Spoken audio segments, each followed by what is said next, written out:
Okay, terrific. Good morning, everyone. Good morning. Like Mr. Rotten is today. Welcome to the Edward Ames seminar here at the Hudson River Foundation. And I'm pleased to say that Edward Ames is here today. So listen to Edward Ames.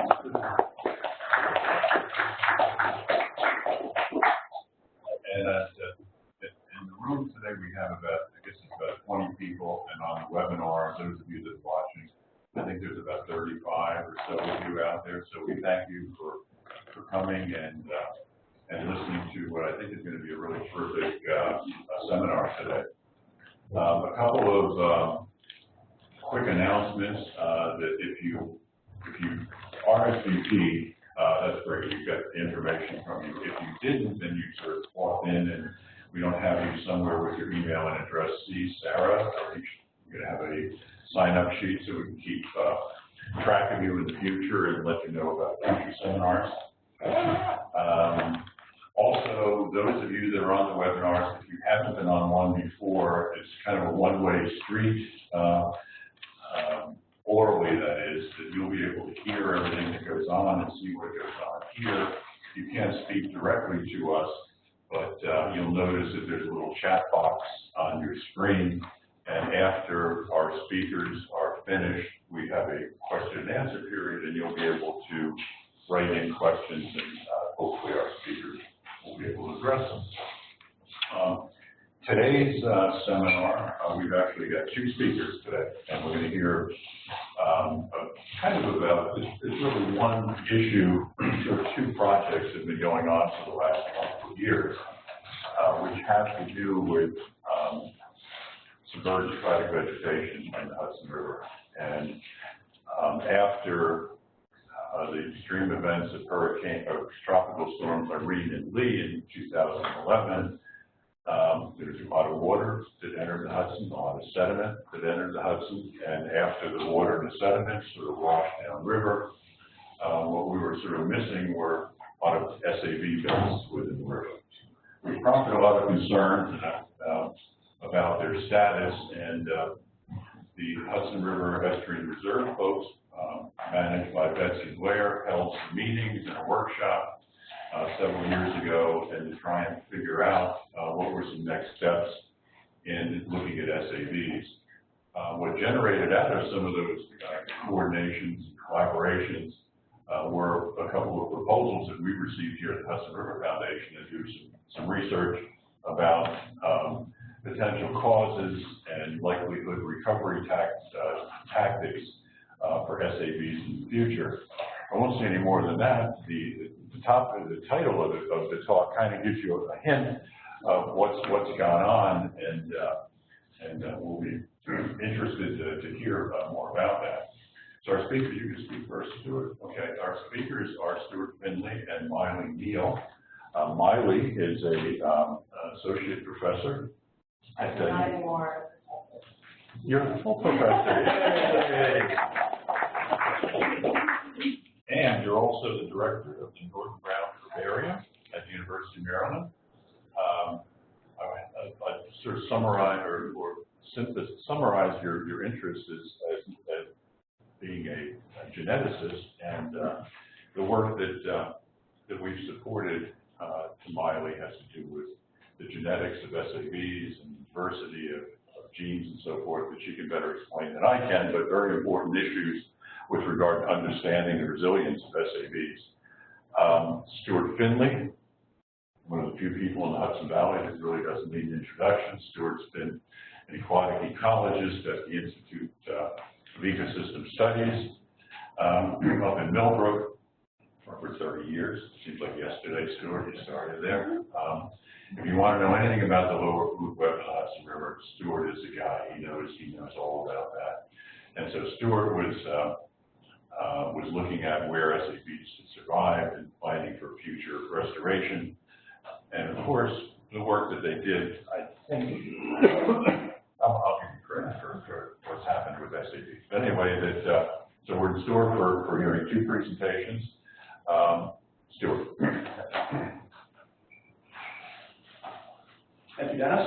And thanks to the Foundation for supporting the work and for putting together these seminars, which I think are great.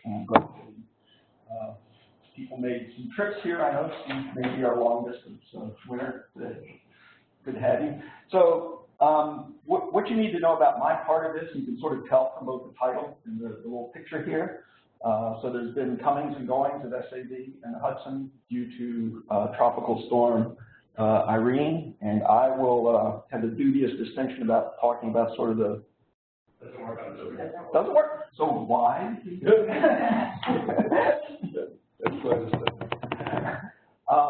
So the first part of this, which is really the loss of SAV and a little bit about the recovery, about where it's come back, I will cover that in about 25 minutes. And then Maile is going to talk about who's coming back, and this is where the genetic component comes in, where the consequences of knowing about who came from where and who's coming back to where Maile will cover that. So is this a waste of time? Yes, it's a waste of time.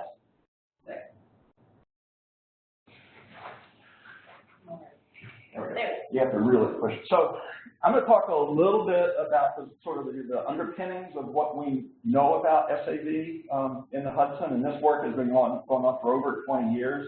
And so there's a fair amount of background as to why we generally, being the science community in the Valley, is interested in the SAV in the Hudson.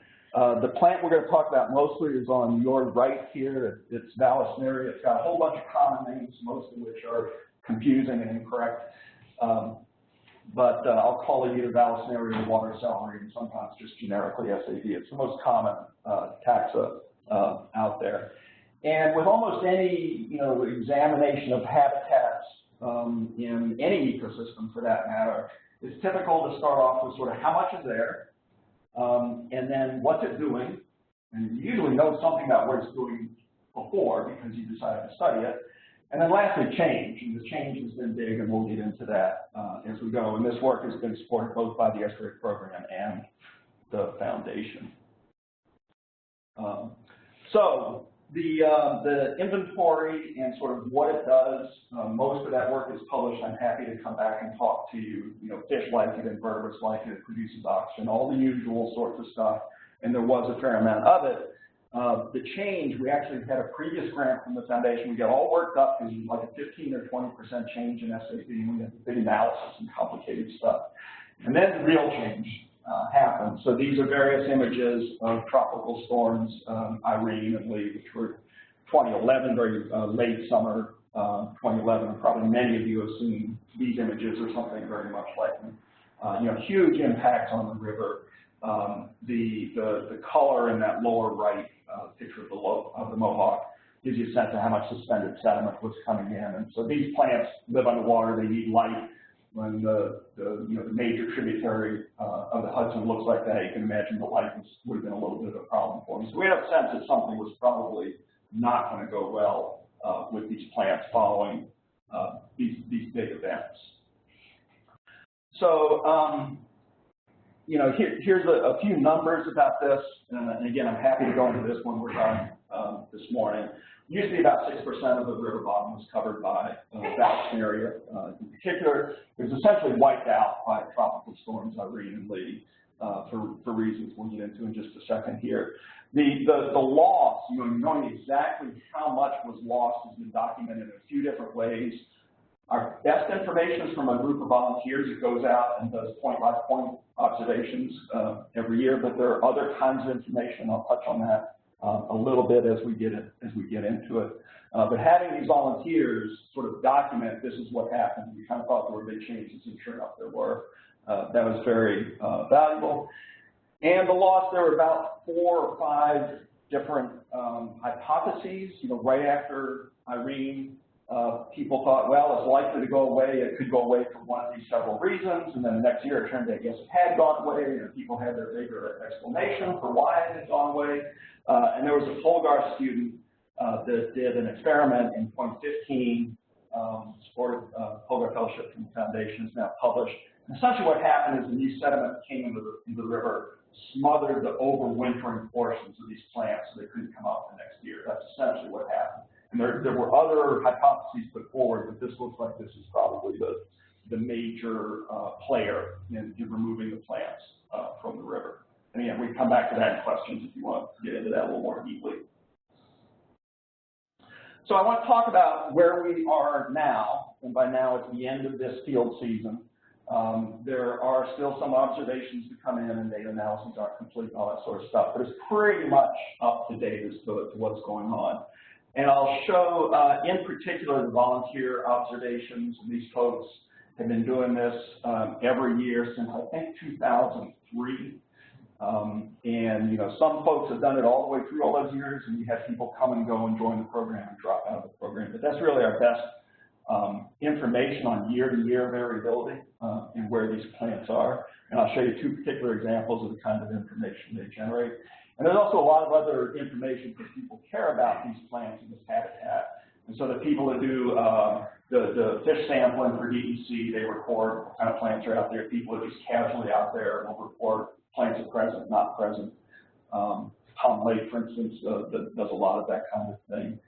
And for the whole system inventories, the SRA program has put money into doing aerial photography of the entire system, shooting for sort of every other year, knowing that this big change has occurred and wanting to track pretty closely how the recovery has gone. And Seraphinol, that the research reserve, had that information. The 2014, you can see some recovery. 2016, they're still in the midst of looking at. So I'm going to talk mostly about volunteer data. These are the volunteer data, and I just started in 2010 and going out to 2016. What the y-axis shows is how many of the points they visited had SAB present. So 2010 and 2011 are before Irene. And the way we design these surveys, about 35 to 40% of the spots ought to have plants. All right. We also go outside where we expect to have plants in case the beds expand, and we want to be able to catch that. But we design it so the right answer, this is sort of baseline, if you will, ought to be about 35 to 40%. And again, for those of you that have spent any time on the river, 2012, you know, people were pretty sure it wasn't going to be a free picture, and it wasn't.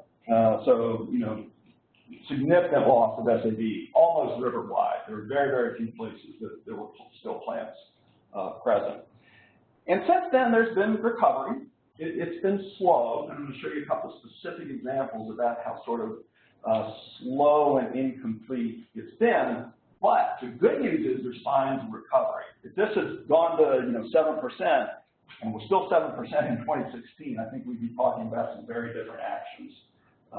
And we are very lucky that we don't have to go down that road because, you know, large-scale restoration of this is very, very difficult for a number of reasons.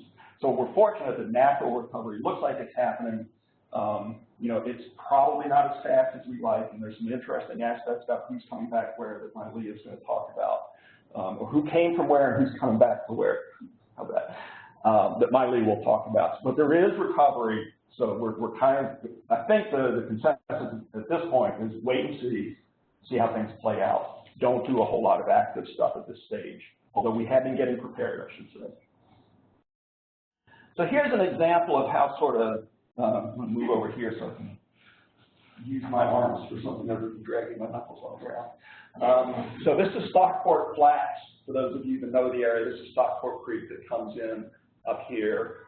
It's north of Catskill, below Albany. And all the little dots you can probably see on here are places where volunteers go and do observations of SABs present or not present. And so pretty much since the beginning, this is one spot where the SAB hung on through Irene. So there were plants present there in 2012 throughout most of those spots. Here's a location only a kilometer upriver where there's still nothing, right? And there are places above this that have recovered. And obviously, this place is still producing mostly vegetative propagules. But this has always been there. There are places above it that are there, and this spot just hasn't recovered. So river-wide, there's recovery, but even at relatively small spatial scales, it's not uniform. It's not happening everywhere. And I'll just, so you don't waste your time asking me why is this spot not doing it, I don't know. There are places where it really looks like it should happen, and it just hasn't. So again, recovery, but not complete, and probably not as quick and sort of, you know, robust a recovery as we might like to see. So that's one example, and again, the scale here is about 1 kilometer. Here's a smaller example. This is just south. This is just off Catskills to Dutchman's Landing, for those of you who might know the area. Zoomed way in, so now you're looking at maybe a couple hundred meters spatial scale. The yellow dots are where plants have come back, and the red dots are where it has not. And the sort of green blob behind it was the historic extent of where that bed used to be. So there ought to be plants all through the green blob. They're sort of starting to show up maybe at the shallow end, the shore side of the bed, maybe they're starting to come in there, but they haven't moved, that's probably 20 meters. All right, so since 2011, they haven't gotten that far. So, and again, why that is, or we don't know, short answer. Okay, so this is from the volunteers. You get a lot of good information, and you can sort of zoom in, zoom out, depending on what you're trying to determine. Okay, so our part of the work that I just talked about, the foundation funding, was after Irene. So the plants went away. We wanted them back. It'd be nice if they came back by themselves. We had to. We were going to start talking about putting them back. But the first thing you have to figure out is, was the habitat still there? Were the places that used to have plants, were they still capable of supporting plants? Because you don't want to start putting a bunch of plants out there if the habitat won't support them anymore. You're destined to failure. And so for these submerged plants, light is really the key. We have a lot of good data about light in the Hudson. I'm just going to show you a couple of examples from the RECOAST network that observes turbidity every 15 minutes at a bunch of different places. So light is really the key. So if light is good, it's likely that the plants are going to be okay. So that's the first piece of evidence I'll talk about. The second thing that came up in some of these hypotheses for loss that I spoke about a few minutes ago, the issue was, could the shallow areas where the plants used to exist, could those have gotten eroded away? So now they're too deep for the plants? That's a perfectly fair possibility. Or was there enough deposition there that they're now too shallow for plants? They're now intertidal instead of subtidal. So the bathymetry of where there used to be plants is really key for whether those plants should have a chance of coming back. So I'm going to talk about light first, and then just very briefly about the bathymetry. All right, so again, the idea is, can they come back? And then we'll worry about how and how fast. So this is turbidity from 2 different sites in the RECOAST network. Turbidity up the y-axis and time across the bottom. I'll let you all guess as to when I reasonably went through here. The red dots are from Skodak Island, which is a little bit south of Albany, and the blue is from North Point, which is kind of the mid-portion of the tidal freshwater. Hudson is about 100 miles north of here. So Irene, Lee, the blue dots, Irene, Lee, pretty clear. Terrible turbidity conditions, light penetration probably about 2 centimeters or something like that. So a big, big event. So we knew this had happened. We knew this was going to be bad. The issue was next year, right? Is light going to go back to where it sort of should be, or where it would be suitable for the plants? So in 2012, the turbidity was fine, right back where it ought to be. The blue dots here, this is North Point now. This is 2011, just for reference. Irene, Lee, and the red dots are turbidity, low turbidity, good light penetration. So the year after, at this spot and at other places where we have data, which is more or less everywhere, turbidity was fine. So it was good light penetration, clarity was sufficient. The plants should be able to come back. There wasn't any sort of carryover persistent effect that would impede plant recovery. The other thing we did is we've been monitoring 5 sites every year since 2001, and we do detailed water quality at those sites. These are vegetated sites spread up and down the river from Peekskill, south of Bear Mountain Bridge, up to Green Flats, which is a little bit north of Saugerties. So we've been doing this kind of bootlegging every year for, whatever I said, like 15 years now. So these things, these instruments measure how salty it is, how clear the water is, oxygen, pH, all those sorts of things. So again, we wanted to use these to see if there was a difference before and after. So the blue circles here for Iona, this is a site that has not recovered. Again, I don't know why, has not recovered, so plants are absent. The red dots here for Green Flats where plants have recovered. And what we're showing here is how much oxygen is produced in a 2-week period when these instruments are in the plant bed. So the sites were always different. That's not the surprising part here. But for the site that's recovered its plants, it's recovering its oxygen, it seems. And so the plants we've known for a long time can produce sufficient oxygen that they'll, supersaturate a mass of water as it passes over these beds. And so the site where plants are recovered, oxygen is recovered. Iona Island, just outside the marsh there, plants have not recovered and oxygen is not recovered. So it's having at least a local effect on dissolved oxygen, and we're seeing differences in these functions between where the plants have and have not come back. This is the broader view. This is probably a horrible figure. It is a horrible figure. I tried to put all the variables on one figure. So here are the measurements from the Keystone site, these 5 sites in 2000, so well before Irene, which happens to be the year we have data for. And on the y-axis there is 2015, so some years after Irene. And if the points were sort of shifted dramatically one side or the other of the line, it will tell you that the sites had changed, right? And the concern would be if things like turbidity, which are the open circles here, if they were higher in 2015 than in 2011, you would worry because that means there's less light penetration for water clarity. And that's not what you see at all. If anything, 2000 was a worse year than 2015 was. So again, the sites are sort of back to conditions that should be able to support these plants. Okay. The last thing I'll talk about in any detail is the bathymetry. So again, there was the possibility that these sites were either too deep or too shallow after Irene to support plants. This is so on the left-hand side, this is a map of where the plants had been previous to Irene, the green blob again. And this is just outside Iona Marsh, just well within sight of the Bear Mountain Bridge. And this is bathymetry we did in probably 2015 by running the boat back and forth with a depth finder. And you can't read all the depth, but all the colors yellowish and brownish are 1 meter or shallower, which is great for these plants. That's about where they need to be. So this site, and we've got I think 15 others we did the same way, the sites are the right depth. Right? So again, the habitat is there. The habitat should be capable of supporting plants. At Iona, there's still no plants. There are plants south of it. There are plants north of it. Iona, still no plants. A Polgar student from Maryland working with Couch Engelhardt put plants out there this past year. They survived. We put plants out there. They survived. So again, the site, the habitat can support the plants, but the plants aren't getting, well, they aren't there for whatever reason. But the habitat's good. If the habitat had gone to hell, we'd have a much bigger problem than we do right now. All right, so the bathymetry is still good. So I kind of said that already. We've done these plantings many places. Some of them worked pretty clearly.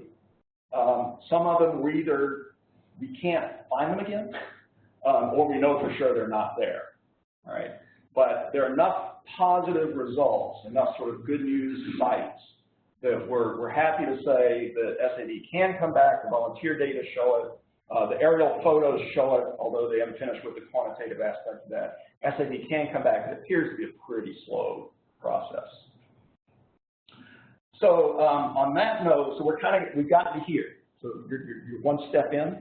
Okay, so we've gotten rid of them. There are a few little things coming back. Maile is now going to talk about new knowledge that frankly we didn't have before she and some other people from Maryland started about who could come back. So on which note? Yeah, just switch. You can do whatever you want. Thank you.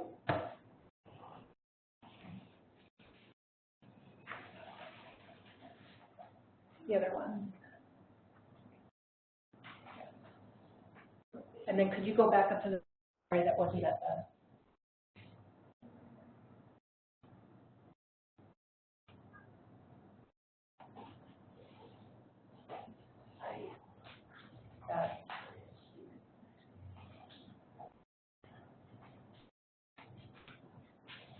Hey, thank you for the invitation to come speak with you. As Stuart said, I'm going to talk about the consequences of these dramatic losses in the Ballast area in the Hudson for its potential recovery in the long term. And the word resiliency has been used a couple times this morning, and I'm going to give a little bit of context about how I see resiliency and how genetics feeds into that. So the potential for resiliency is a function of both acclimation of individuals and adaptation of populations. So acclimation is about phenotypic plasticity, phenotype being the physical manifestation of a species or an organism, and so how variable is that individual and across different environmental conditions. Adaptation requires genetically based phenotypic variation. That phenotype can be physiological, morphological, or whatever, but it needs to be, you need to have variation and it needs to be genetically based. And then you have potential for changes into the future of the population, not the present individuals, but the populations can change. If species or populations can't acclimate or adapt, we sort of kick into needing to require relocation. And if that relocation hopefully is due to natural dispersal, that's great. And we're interested in natural dispersal both after change and also just long term, because that amount of movement among populations and among locations is going to drive how much genetic variation you have available for acclimation and adaptation to begin with. Also, we can use our genetic tools to give insight into how that natural dispersal has been happening before and after large changes like Irene and Lee. If relocation is not, or if relocation naturally is not possible, then we require local restoration or assisted migration, which is moving individuals over much longer distances. And that can, keys or clues that might be needed are if long-term dispersal has been disrupted due to some sort of change. And if we don't have any of that, the news is bad, and then the consequences are not resilient, and we have extirpation of populations and or species, which is what we're trying to avoid. So what I'm interested in is what the genetic data tell us about the potential for acclimation and adaptation. And we're at the very early stages of this research based on our Hudson River Foundation funding, and trying to get an idea of how much diversity is left in the river after these large changes. And I'm giving this talk today, but I want to make sure it's clear that I do this work collaboratively with Dr. Kostya Engelhardt at the Appalachian Lab, and Stuart has already mentioned her. And we rely on a large number of students over the years helping with these projects. And then I need to acknowledge David Solomon, who does not actually work in my lab at George Washington University, and he was instrumental in helping me collect all the plants we collected in the field in 2015. So he's an honorary lab member and deserves credit for help with the field work. So the calm before the storm. So in 2011, just before Irene and Lee hit, my graduate student at the time, Brittany Marsden, came up to the Hudson River and sampled from 5 different locations shown on the dots on the lower part. And I have one complaint. I love this work. It's absolutely fabulous. But the Hudson River is really hard to show graphically because it's so long and skinny. So if you want to show the whole study area, things are small. So I hope you can see it at the back of the room. So there are 5 locations across a gradient of salinity that she matched with a similar gradient and similar distances among sites in the Potomac River in Maryland and the Kennebec River in Maine. So we have those to compare to, as well as sites in the other parts of the Hudson. So the storms give us this really nice natural experiment to look at what extreme losses in extent and number of individuals of this plant due to the genetic diversity. So our goals in our Hudson River project were to revisit these 2011 sites and see if any individuals from the 2011 actually persisted, and also just to quantify how much diversity was there to see whether there had been a big drop in diversity over time. We also sought to quantify genetic diversity at other sites because this is a pretty small part of the river, and we were interested in the whole estuary. Long-term, we're interested in determining the sources of recovering sites, and that's a little more complicated than we thought at the beginning. If we have time, I'll talk about that at the end. We also want to assess the role of environmental characteristics in structuring the genetic patterns that I'll show you today. Finally, we sought to propagate additional samples. So Brittany collected and propagated samples for use in her experiments for her dissertation, and we wanted to get additional samples for experiments, restoration, outreach, et cetera. Though no actual experiments were funded under our project. And so but we have provided material for Stuart's experiments, the grasses and the classes from the Estuary Research Reserve, and other experiments. So those are already being used, and we hope they'll be used more in the future. So today I'm going to focus on the first two aspects of our long list here, and that's to compare the genetic diversity before and after the storms. So first off, right off the bat, we didn't fail, but the only site that had Vallisneria in 2015 out of the 5 sites Brittany sampled was Croton, the southernmost site. The other 4 had been extirpated and had not recovered in that time. So this makes our nice little simple comparison of genetic diversity before and genetic diversity after a little bit more complicated. So you have to bear with me as I go through the rationale for how we're going to compare those. But so those 4 sites, as Stuart mentioned, Iona has not come back. Garrison, Bannerman Island, and a population by the neighbor Beacon Bridge have not. So that sounds pretty dismal, but we were actually able to sample from 24 sites throughout the river. 22 are in the tidal part of the river between Nyack, and I wish I had a pointer, at the southern end and Albany, and then 2 non-tidal sites above the Troy Dam at Mechanicville and Stillwater. So the plant had actually come back in many places. It just wasn't at the 4 of the 5 places that Brittany had sampled that we really wanted data from. But we were able to sample from these 24 sites, and we sampled 328 plants, sampled plants that then were propagated, and then 620 leaves, and I'll tell you a little bit more about how we sampled those. And then we picked up about 7 floating plants to see if we could see where those plants came from. If you're familiar with the Hudson, if you're out there in the summer, you're going to see these plants floating by. And so we wanted to see if we could identify where those floaters were coming from. So fisheries biologists at BDC sent us samples that they had collected in 2014. And then we got some plants from the nursery that provides plants for remediation of PCB, the PCB cleanup up in the non-tidal Hudson. We got those from Stuart. And then we got some kind of the experimental results from Jonas's 2014 study that Stuart told you about, where we got the plants from them, and then we identified who actually was growing, or which plants were actually growing in that experiment. So that brought our total up to just over 1,000 individuals that we genotyped, and then we had the 140 samples from 2011, so the data were already there for that. We still had 93 of those in propagation. The rest have been used for experiments already. So we have a large sample of just short of 1,200 individuals that we genotyped, or samples that we genotyped, and we have 453 different samples growing in the greenhouse. We've had a little bit of mortality, but mostly everything's still alive. Some have been used up for experiments, but we have a lot of material growing. Okay, so because we can't make these direct comparisons, we don't have same population in multiple years very much, we're going to have to do some different comparisons. So I'm going to talk about natural populations sometimes, and these are the populations that we collected from the river.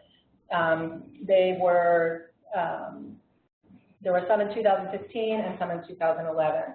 I'm also going to talk about base samples, and these base samples are ones that we have 740 of them, and these are the plants we collected. So we collected plants at 9 sites, and those are in yellow. And those are the base plants are collected at the same spatial distance as the 2011 samples. So you can compare them. So it's really important to collect them at the same distance and the same sampling protocol. And we collected leaves from 15 sites following those same protocols. We couldn't collect plants everywhere because we didn't have enough money to grow 1,000 plants. We had enough money to grow about 300. So, but we wanted data from more places to provide a baseline in the river. Then we collected 208 leaf samples. So the 740 on the left, those are our base samples. Those are comparable to the 2011 samples.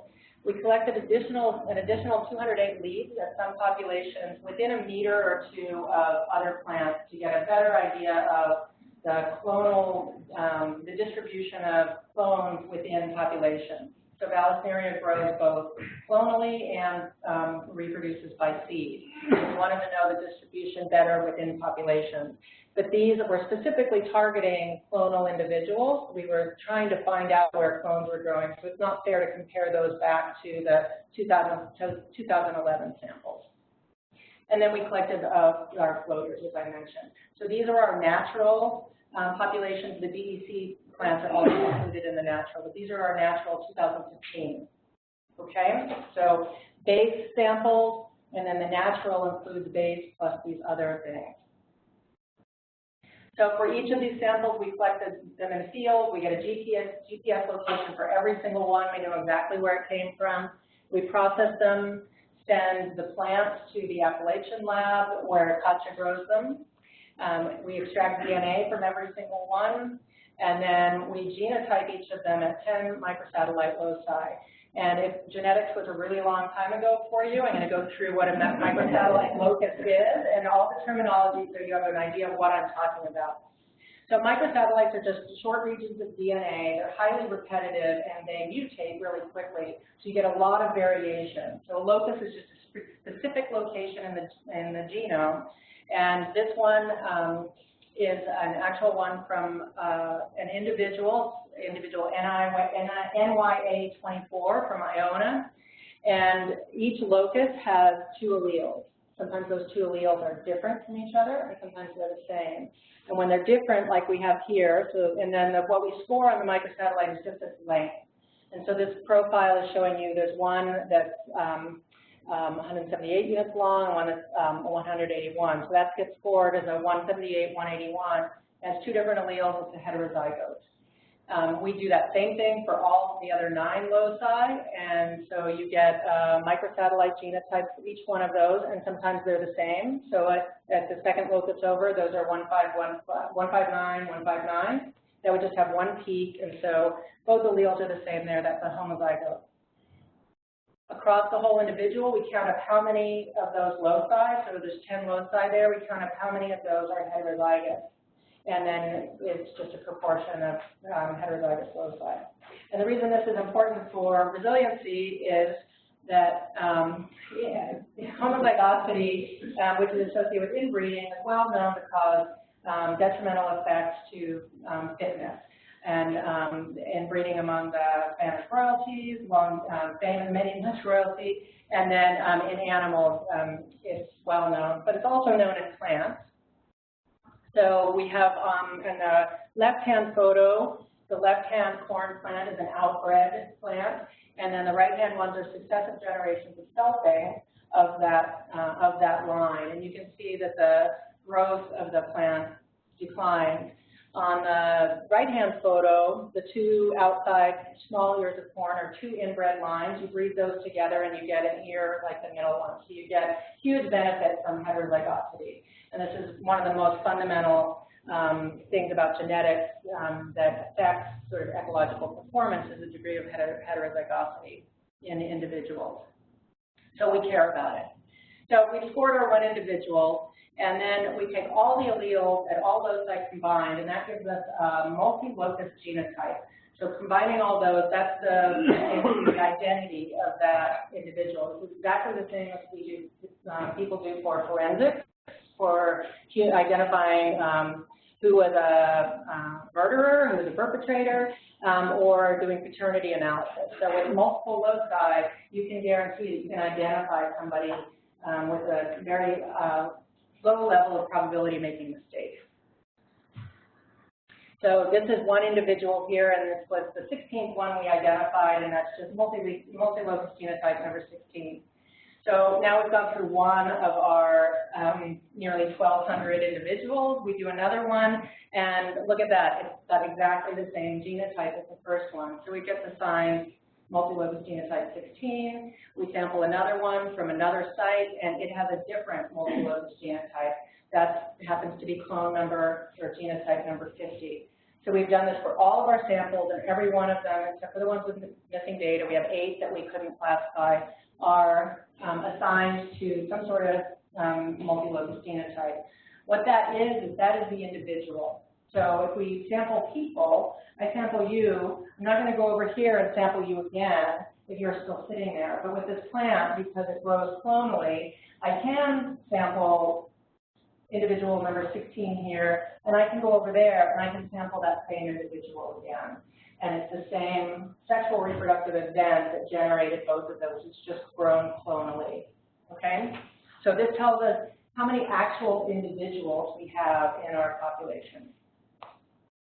So what we want to know now are how many alleles total we have and how many we have in different populations, and how those alleles are organized into individuals, both in terms of heterozygosity and in multilocus genotypes, how many genotypes we have, how those are distributed in the river, both the alleles and the genotypes. And then for these different sites we sampled, how different are those from one another? And how are those differences distributed in the river? So we have a lot to get through. We're going to move through it pretty quickly, but so we'll start with our total number of alleles. So we'll start with our the total from all our samples at the very top, so 1,119 natural samples. We sampled 65 alleles. Doesn't mean anything to you, doesn't mean anything to me, right? So we got 65. If we look at our base samples, it's only meaningful in a comparative sense, so now we're going to compare it. So in our base sample, we had 740 individuals and we got 60 alleles. So what did we do in 2011? So Brittany found with a sample of 140 that she found 44 alleles. Note that with about the same sample size in the Potomac and Kennebec River, those samples had more alleles than the Hudson sample. Ours, you can't really compare because we sampled 740. She only sampled 140 to 150. So what we have to do is go take a bunch of random samples of size 140 and see what the mean allelic richness is. And if we do that, we do it 1,000 times, and we get a mean of 54.7, which is higher, actually, than what was seen in, or looks to be higher than what was seen in 2011.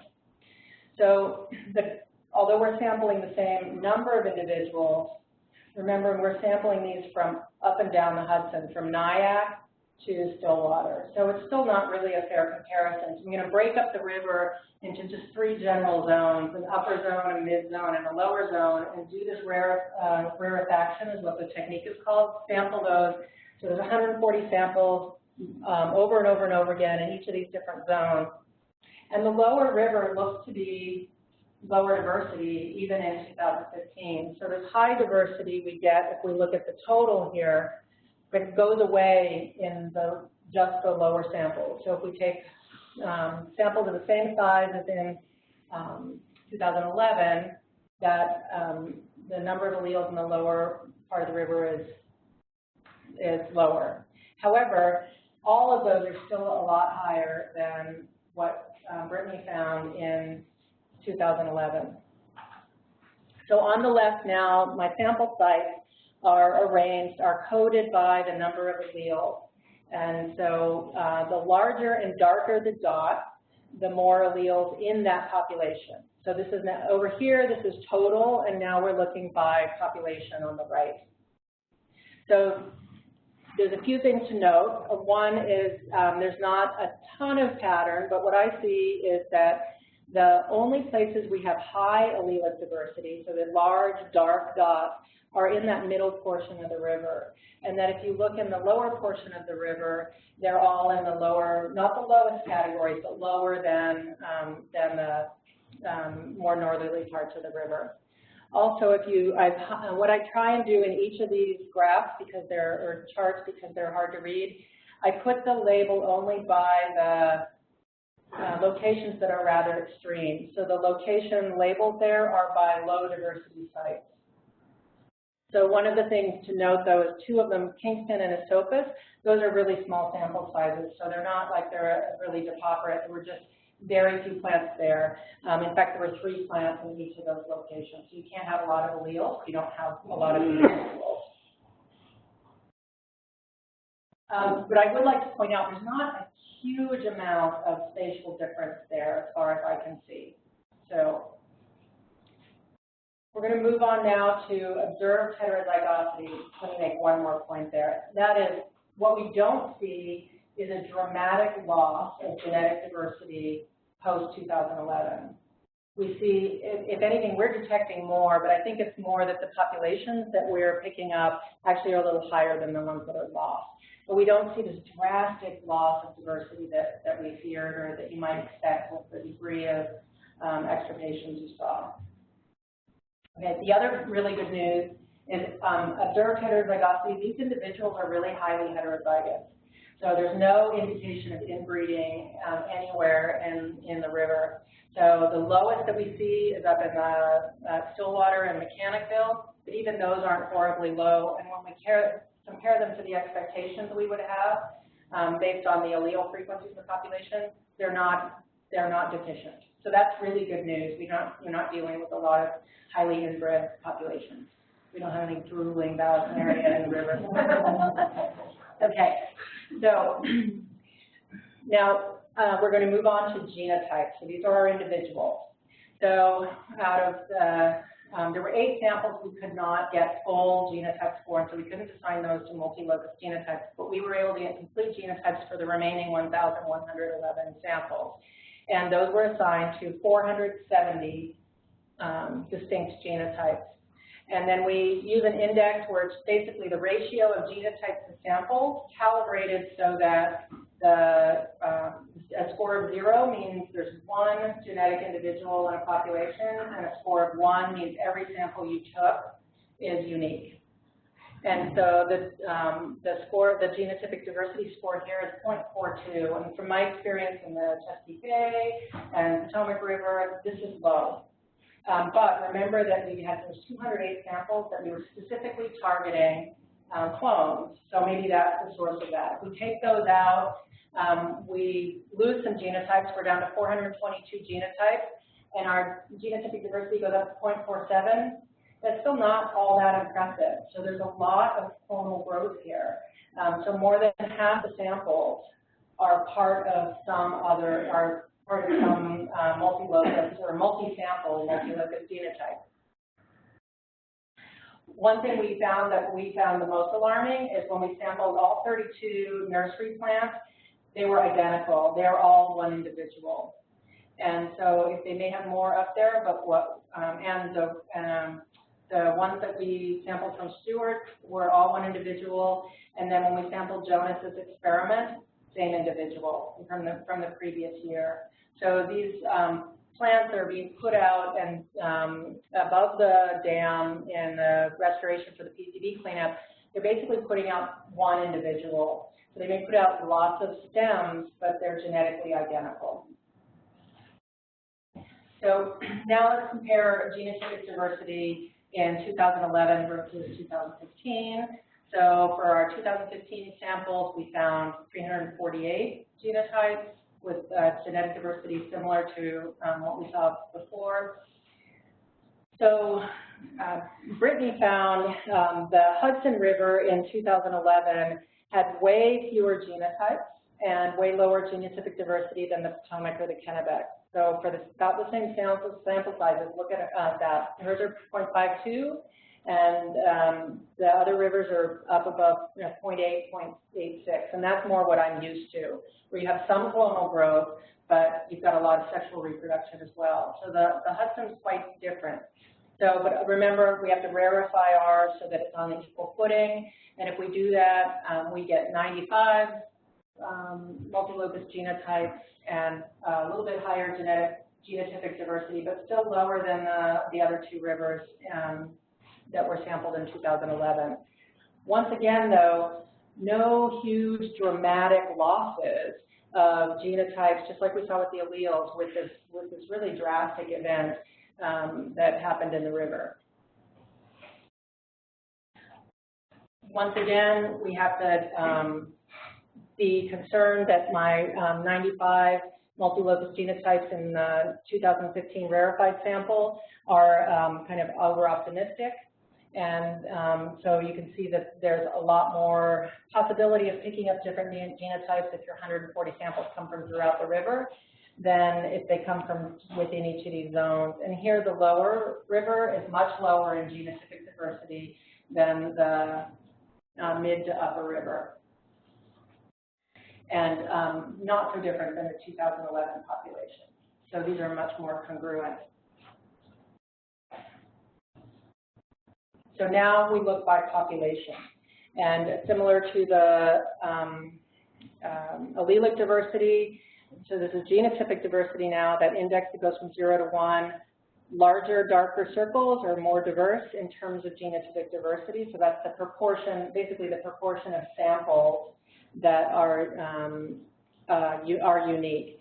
And so we have fairly high genotypic diversity. It's some populations in the south and some populations in the middle, but those are interspersed with really low diversity populations. And our lowest are at Nyack, which is very far south, and Stockport about midway up.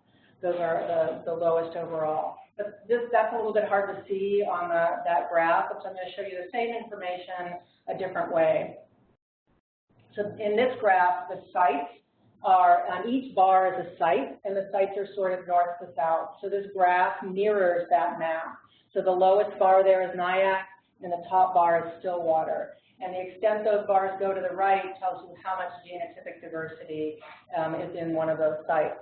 So if there was some spatial similarity and in diversity among sites, you would expect bars at a certain part of that graph to be more similar to each other, and you don't see that at all. It's kind of hit or miss, so it's really stochastic as to which sites are higher and which sites are lower diversity. Same thing if we express that same graph in terms of number of genotypes. But that's a proportion of sampling, and this is the absolute number of genotypes produced. And I think both are informative for different reasons. We overlay which of these samples are the 2011 samples. We see they're distributed, they're not, all the bars aren't shorter, all the bars aren't longer, they're sort of in the mix. The medians are really similar for both genotypic diversity and number of genotypes.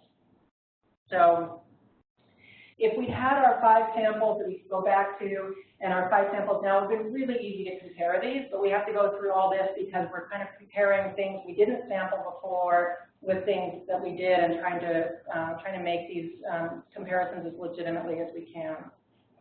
So now I want to know about these genotypes. I told you we have a lot of clonal growth here. And so how big are these multi-locus genotypes, the multi-locus genotypes that have multiple samples? So here I've sorted every single one of the 472 genotypes from left to right on this graph. They're all shown.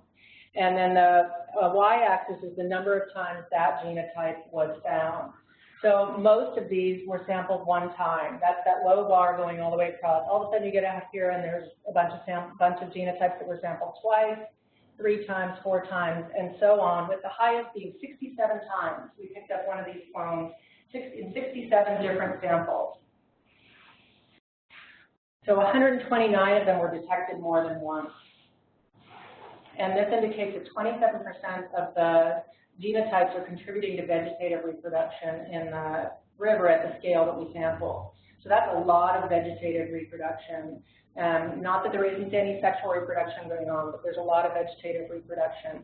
We saw no differences really between the samples in 2015 and the samples in 2011 in terms of the percent of genotypes that had multiple samples attributed to them. So it doesn't look like we've had a huge increase in clonal growth since Irene. It looks about the same.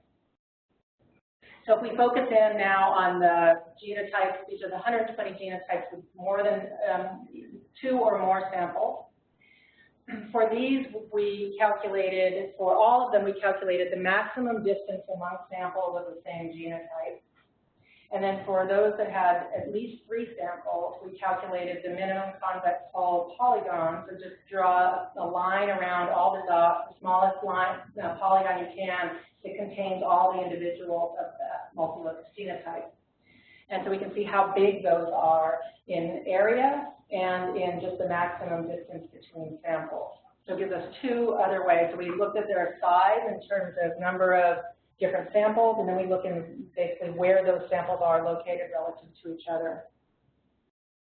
And if we look at it in terms of distance up in the upper left and then area in the lower right, same thing we saw before. Most of the genotypes are pretty small. In fact, they're so small it looks like that as graph doesn't even start till most of the way over, because those are so small they're not showing up on the graph at this scale. Same thing here. There are individuals all the way along here. Of note here, the largest area, almost 60 square kilometers, is the area that encompasses all the points of the largest individual. I'm totally impressed with this, but it's not as big as we have in the Potomac. There's one that spreads over about 160 river kilometers there, but this is pretty large, and you have a number of them, a number of clones that are occupying a fairly large distance in a large area in the river. That doesn't mean there aren't other genotypes mixed in with these. These are not necessarily dominant over these whole areas. They can be mixed in, but we're picking them up multiple places. So the vast majority of genotypes are small. So they were picked up once. And so what you get is a plant that starts here, and then you can see the little string that goes out. That's all clonal growth from this one individual, where each of those little stems can start a new plant, and that can go on repeatedly year after year so that these clones grow out from the place where a seed landed. So most of them are really small. So we're just picking up this sort of growth within a population. But some of them are quite large. And so you can go to an area like this, and all of these may be one genetic individual. They're often not in the Hudson, but the clones can be, an individual clone can be spread across that whole area and then interdigitated with other clones that are just growing. And when you go to collect these, there's masses of roots overlapping each other, and you can't tell which goes with which. So they're all just growing all over each other. And 22 of our genotypes were found at multiple sites. So you pick up a genotype at, say, Croton, and then we pick it up again, Brittany picked it up again at Bannerman Island. We pick it up at Cheviot. We also pick it up at Tivoli, North Bay. So we can pick up the same genotype multiple different places. So that sharing of genotypes seems to be limited within 3 different zones. So 3 to 4, depending on whether you want to lump Croton in with lower region here. So the yellow lines surround populations that share genotypes. So we see this kind of set down at the bottom, an overlapping set in the middle, and that's where our largest clones are. And we have multiple big clones that span these distances. And then we also have a set up in the Stillwater and Mechanicsville region, and they share a lot of clones together. So this means either these were once continuous and they've been broken apart, so they just year by year incrementally grow out. It's unlikely because some of these sites are separated by, the deepest part of the river. They're on different sides of the river. And so what's likely is that pieces have broken off or get pushed out of the soil and then float and move and reroute elsewhere. And we found it in experiments that Katja's done where we have different buckets with different genotypes in them within a larger tub of water. We go back and sample what actually is growing in that bucket, one of the buckets at the end, and up to 25% of the genotypes recovered from a bucket didn't come from that bucket. They came from other buckets in the tub. So we know that this can happen. We know that these little floaters get pushed out of the soil, they float, they then drop down somewhere else and reroute. And that looks like it's happened a lot in the Hudson. We also we met one of our goals. We recovered 7 genotypes that were found in 2011. And either we found them or there was one in one of the DEC samples that they sent us. So 4 of these were clones at Croton that we picked up at Croton. So Brittany got them in 2011, we got them in 2015. So some of these individuals persisted through Irene and Lee. And 3 were found at different sites. So we picked them up, the one we picked up at near Peekskill, where Brittany had it up near the Newburgh Beacon Bridge, but that site's now gone, but we still have the genotype that was actually in Ansell Creek.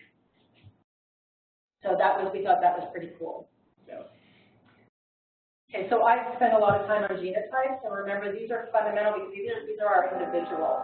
So if you go out and sample 1,000 individuals and think you have a population of 1,000 individuals, and then you come back and go, oh, whoops, that was only 400 individuals. That's a big difference in your potential for future adaptation and sort of your whole perception of how many individuals you have, right? So is this a huge population with lots of adaptive potential, or is this one individual that happens to be happy this year? So that makes a really, really big difference. We know from the literature and from our own experiments that low numbers of genotypes yield lower growth, survival, resistance to disturbance. And then our experiments show that growth alone is affected. And then we also know that these large clones can affect reproduction. So Vallisneria is a dioecious plant, which should remind you of your early botany days. So the male and female flowers are separate, and they're on separate plants. So there's female plants that produce these female flowers that float at the surface, and then male plants have a flower that produces pollen that grows at the base of the plant. That pollen is released into the water column, and then it floats on the surface till it pollinates the female flower. If you have a clone, an extensive clone, it's all one sex. It's either all male or all female. And we found from the Chesapeake Bay that this pollen typically moves 2 to 3 meters. If you analyze the seeds in mothers, the pollen pool around them is very small. And so if you have vast areas where you have all one sex, you're going to have potentially have very limited reproduction. So so that was one of the reasons why we were trying to get that finer scale information about the distribution of clones versus non-clones within populations that we're still analyzing. Okay, enough with genotypes. I'm going to quickly go through how different are these different sites that we sample. The standard measure that people often use for describing that is a statistic called FST. And this tells you about the proportion of the genetic variation in your whole sample that's due to among population or among site differences. And so our value in the Hudson is 0.13. Again, without some comparisons, 0.13 doesn't mean much. 0.13 is very similar to what Brittany found in 2011. She found 0.12. But look at the Potomac River. In our tidal Potomac River, there's very little differentiation among sites, and that's what I would think of. 0.1213, that's a lot of differentiation. You've got a continuous river system that flows back and forth every day, but you've actually got a fair amount of differentiation among sites. Again, Potomac River, 0.03, but the Kennebec is up similar to the Hudson. So this indicates there's limited dispersal or limited gene flow among at least some sites, but we want to know where.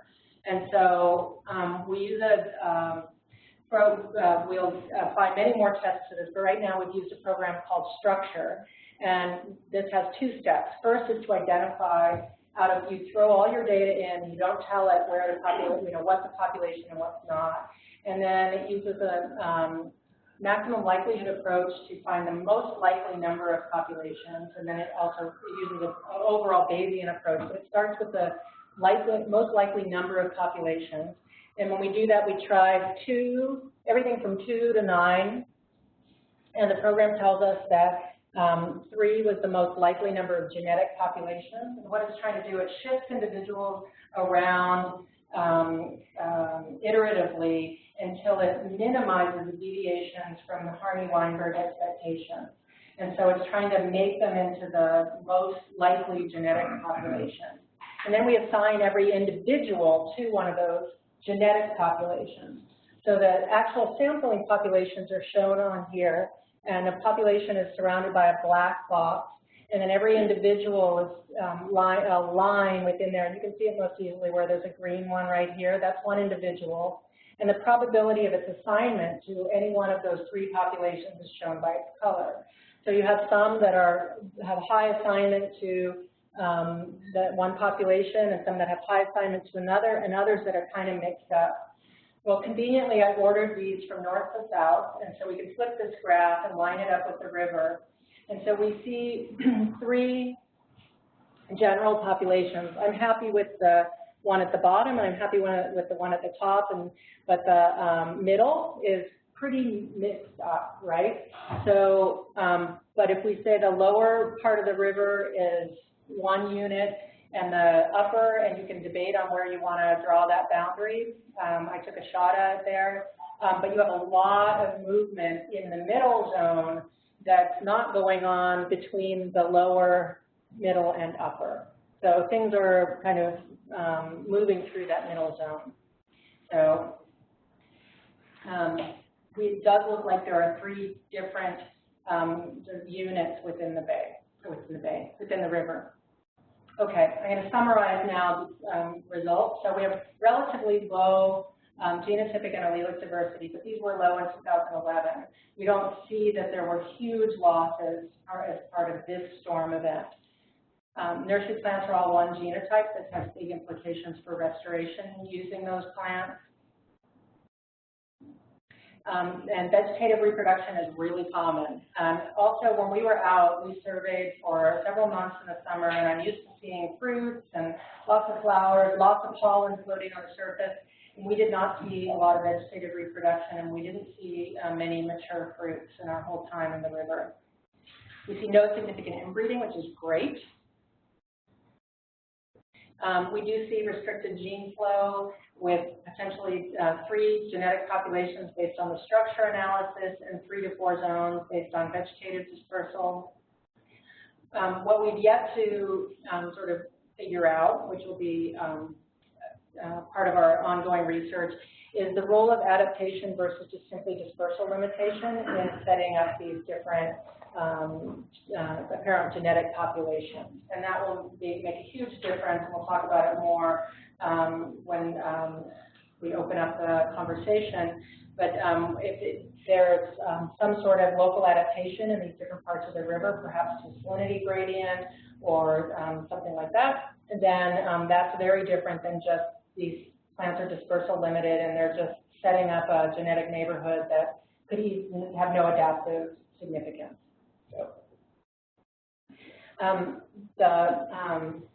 We'd like to very much thank the Hudson River Foundation for funding this work, and then the people listed here in organizations have helped with various aspects of the work, and then we'll open it up.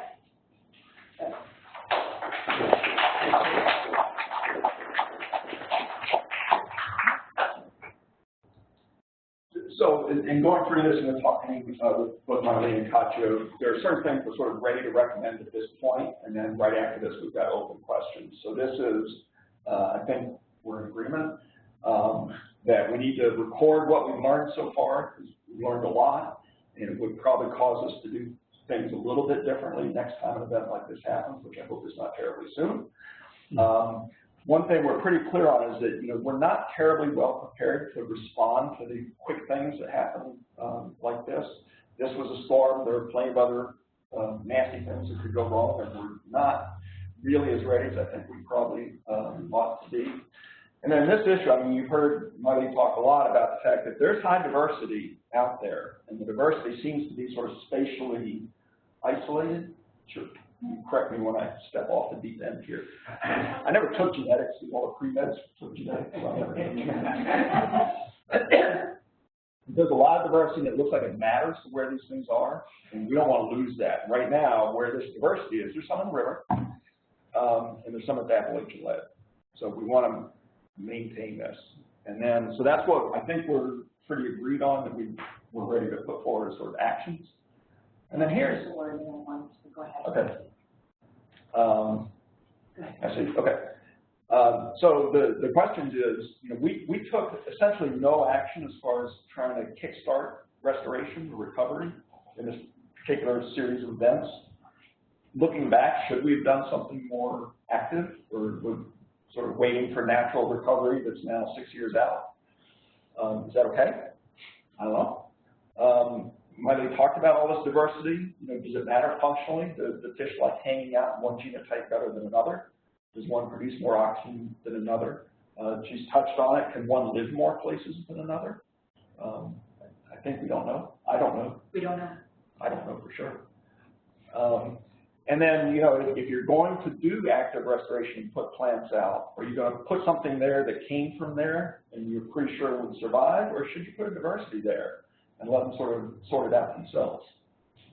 I don't know. And then, the fish people always say that the folks that sample fishes see a decline in some of the indices in the same period. There's so many other things happening. I'm no way ready to say that the loss of plants caused the decline in some of the fish indices. But we ought to look at it harder because we have a lovely fish data set. We ought to work on this a little bit harder. So I think that's where we are. And I think we're ready to take questions and comments. And you look at like successional differences. I don't know that we don't plants, but maybe some you could restore with later successional species. So, so it's interesting, this one species is by far the dominant aquatic species in the Hudson. It's not generally like you see succession from, it's not like a really diverse community, you see succession. So it's really different than a terrestrial system, and it's also different than, say, in the Chesapeake, where there's a much more diverse community of submerged aquatics. There are, however, places where some naiad species are dominating where Cary used to be. But whether that will then stabilize things and Cary can come in, I can say it's not clear. I work out of Hudson, and I'm familiar with NIAC and all the way up to Roundup. I was just curious to know what your criteria are for choosing these sites. Like Hudson is very famous to me, so I don't know. How did I miss it? We have Norman out there. It's for the sites for the genetic analysis? Well, just for your maybe your Yes. various. So I tried to cover the length of the river within 2 to 3 miles of a launch where I could get my kayak, and within the tidal, cycle, and then where we knew there was SAD. So I sampled a lot more places than I showed you on the map, and we went out and we documented the tracks exactly where we went and didn't find things as well. But so this is where we went, had some inkling we were going to find things, and did.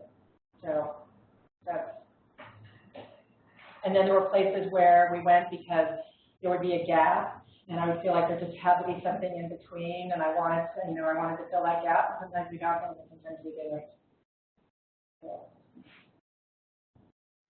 It seems to me, maybe this is the oversimplification, but it seems to me like our Hudson species just seems to like to grow slowly. And like having them wiped out in the storm, I would expect to see more of the sexual reproduction, but we didn't. And I just know, nobody knows why. Why? I would say we can't totally answer that, but certainly, so I would say that Cary grows clonally, extensively clonally everywhere. But if you have lots of sexual reproduction, you're going to have lots of clones overlapping each other.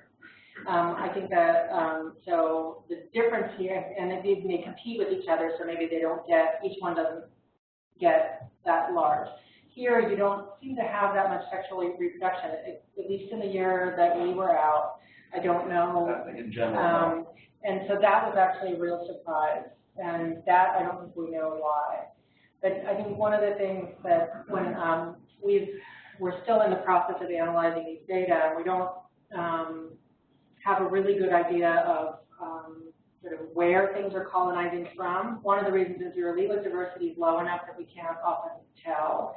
And the other is it would be really helpful to have had a storm data set, and then you could say, okay, these are coming from here, these are coming from this whole population. We don't have that. My inkling from the distribution of the diversity, though, is that there were probably little pockets of individuals left in places that were not detectable. Right? The water's fairly turbid. It's hard to see these things, especially if there's just a few of them. And that these are growing out from those small centers. And you're getting these large clonal beds from these few individuals that were left. That's my hypothesis.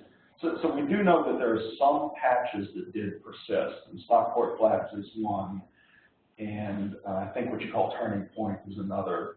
Mm-hmm. And then within the marshes, oddly enough, possibly for good reason, but within the marshes there was SAD that persisted. And so there are places that are suitable sort of founder nurseries.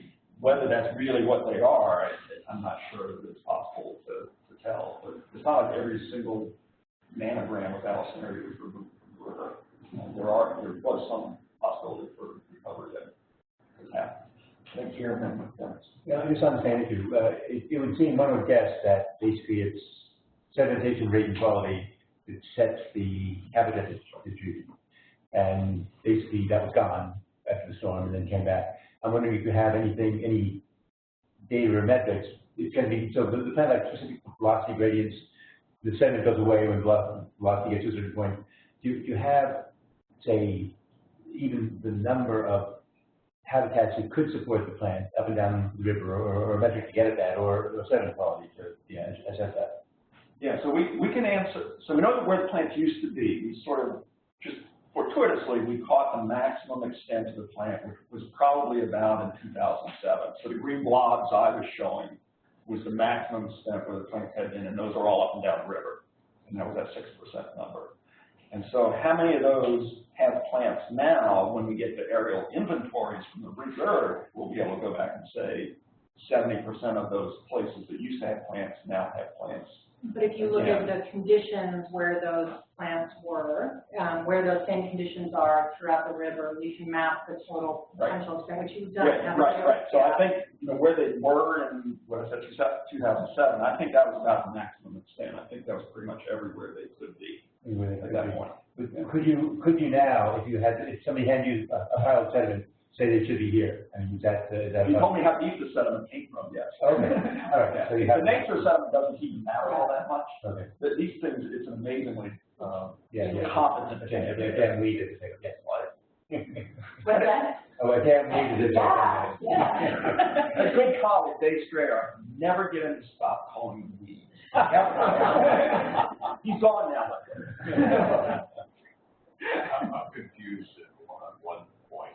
Well, I'm confused on a lot of points, but one point in particular. Okay. When you're talking about the upper Hudson, you said that there was high diversity. So at one point you said that because of cultured plants or nursery plants only have one genotype. Right. So what's the dissonance there? Yeah. So my quote upper Hudson for my slides here went from about Stockport to Stillwater. That's where I sampled. The nursery plant came from another 100 or so miles up the river. So we did not sample up further. So we don't know what the patterns of diversity are further up the river. We know in the Potomac, when you get into the non-tidal zone, the diversity goes way down relative to the tidal Potomac, but we didn't sample up further. So the two populations we looked at, we just had to get over the dam and look at some non-tidal ones, were not the highest diversity, but they were decent. So. You mentioned that the genetic diversity in the lower river was less than the river. Would you expect that given the stronger salinity there? And Yeah. you see that in the Chesapeake? We don't see it as much in the Chesapeake. Our tidal populations in the Chesapeake are almost exclusively sexual reproduction. When sampled at the same scale as this, there's, it was 0.86, and some of our populations are 1. There's very little extensive clonal variation in those populations, even down at the most saline part of the distribution. This is very different. This pattern of diversity in the tidal Hudson is more similar to our non-tidal Potomac. So we don't see the same thing, but I do think salinity has a role there. So I think that that break in terms of genotype sharing is, I think, coincident with the salinity. Whether it's causative, I don't know, but it's something that we're keen to investigate. So, one thing about the habitat that you asked that I want to also comment on from the perspective of the Chesapeake, where they have samples, they've monitored the vegetation for 30 years, every year by air photos. We can look year to year to year where the SAB is. And it's dramatic how dynamic it is in terms of any particular location being occupied or not occupied over time. You can watch it shift and move. So it's not like there's a set place that's always suitable and always occupied. It's really dynamic. But on a whole, about the same amount of, about the same amount of area. We've had some really nice increases in the last few years with improving water quality. But it's a really dynamic system. So just on exactly that, do you see if somebody gave you the clones, the different specimens, genotypes, could you look at characteristics that could be sitting out? So we know, well, could I say, oh, this is a... No, not even that. Even what I'm looking for is seed banks are probably unlikely, but basically the rooting characteristics, the sediment, nutrient mobility, these might be things that actually are driving growth rates. And so I just would be wondering, do you have an idea if you're looking at these things? Or is there something we could test and look at, see what seems to be working between the So are you asking if there are differences, growth differences between clones? Definitely. Yeah. Some of them we do replicated experiments. Some of them grow really tall, really fast. They have very few ramets. They have very few overwintering structures. Others just put out the vegetative reproduction. They spread out an occupied area, and they produce hundreds of overwintering structures in a bucket this size in one growing season. Could you bet on a horse race if you had them in different environments? Well, that's the thing. We're just starting to. These are incredibly intensive experiments, and we're starting to do these reciprocal. Well, you got a way to make money for that, anyway. Yeah, we're trying to do these reciprocal experiments because you may have these multi-purpose genotypes that are good in all sorts of environments. They have a really broad niche width, and others that do really, really well. Like they'll just, be the competitive, superior genotype, but you put them in a more saline environment or a less saline environment than they're from, and they may not do really well. So these are the sorts of experiments that we want to do. I mean, the thing I would add to that is light is really key to these things. I mean, how they live under these terrible light conditions, even in a good year, light's not very good. So pigments would be the thing to look at. Yeah. We're going to try and do some of that. I think Adam. Yeah, I was just curious. Back to your point, Dennis, down in the Upper Hudson River, I'm curious for the sample areas that were collected in Stillwater Mechanicsville, if those were dredged and replanted areas? I don't know that. I can show you exactly where they weren't anything to do with the remediation. Right. They were below, I know that, but were they, at some point, one of them was right near the dock in Mechanicsville, so I'm sure at some point it was dredged, the public dock there. The other one was right off of a reserve in Stillwater and looks much more natural. Right. But, over time, I don't know, but I don't, they were not part of any formal restoration that anybody's been able to identify for me. And I have some of the NOAA people take my GPS coordinates and look, and they're saying, this isn't part of any of our, any of the restoration and so on. Yeah, that's kind of what would be interesting, because the nursery derived plants are sort of planted in dredged areas, and so over time, if you maybe see some kind of a different, different makeup. But they're the ones that are being planted out in these remediation areas. So are they cloning down the river? Is that what we're seeing there? Well, so we never picked them up. That genotype we never picked up in any of our natural samples. So they've been planted up how far up the river?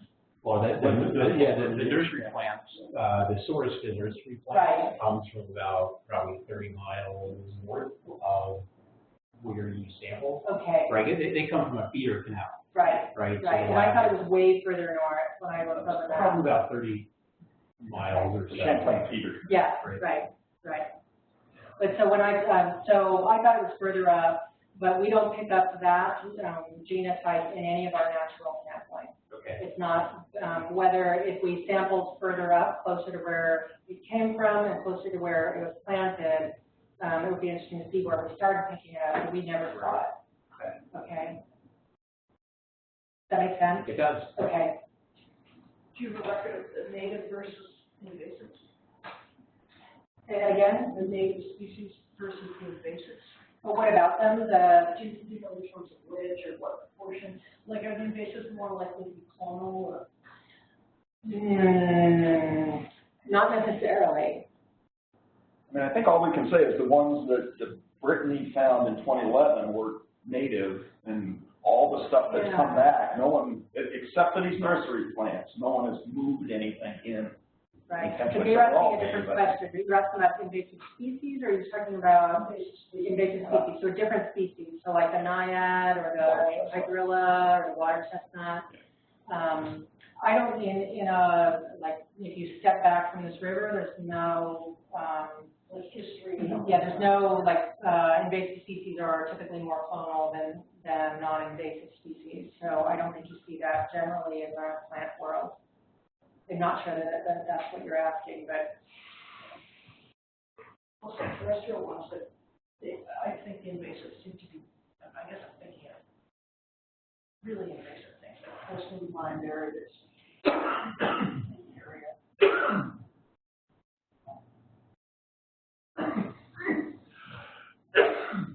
So I'm guessing that this plant is not like freshwater mussels, which have complicated systems for moving upriver in freshwater environments. So when it's upriver, when it's in the tidal areas, I assume it mostly just propagates by floating with the tide, and fortunately can go up and down.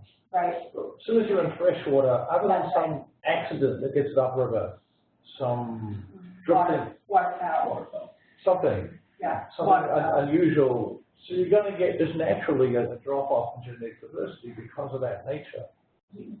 This is exactly what we used to think, or what one would think, and in the Potomac we don't actually see that. We don't see such a huge drop-off. Because that's so much older, wasn't frozen during the Ice Age to the same extent, or is it simply it's been around longer? Could be, but I think you have more waterfowl movement upstream than we might think, and it doesn't take much if you move, a few seeds up every couple of years. That's plenty for the one migrant per generation sort of rule. So can seeds move via like animal transport? Yeah, they get caught on. They're really gelatinous substance, and they'll get caught on feathers or feet, and the pods are about I've never seen one. 2 to 3 inches long, and they're these fat sausage-looking things. And then as they break apart, they're just full of this gelatinous goo that's really sticky. So that's how they move. yeah, Okay. that's the idea. Yeah, and there's lots of old waterfowl records of what they were ingesting or what was found in their crops, but getting the bird that actually has the Balasaria in the crop when you shoot it, question. May I suggest that the Hudson River being a north-south river and on a significant flyway, that you have much more waterfowl movement on it than you have with the Potomac that goes east-west basically. How much is eating? Yeah. Yeah, that's how it's moving. And when they're flying through, you have to think of when they're coming through, because the fruits will be on now, and basically those plants will be breaking up now, and anything above ground is floating away with the fruits on it. And so by the time a lot of waterfowl come through, if they're coming through in the winter, and the fruits are gone. So there's a timing issue with the timing. And they're here now. They're right now. Are they? Yeah, right. Like where we got the south. No, south, that's south. That's into the Delaware. Any more questions? Nobody's online? Okay. Boy, I got a quiet group on webinar. Anyway, thanks so much.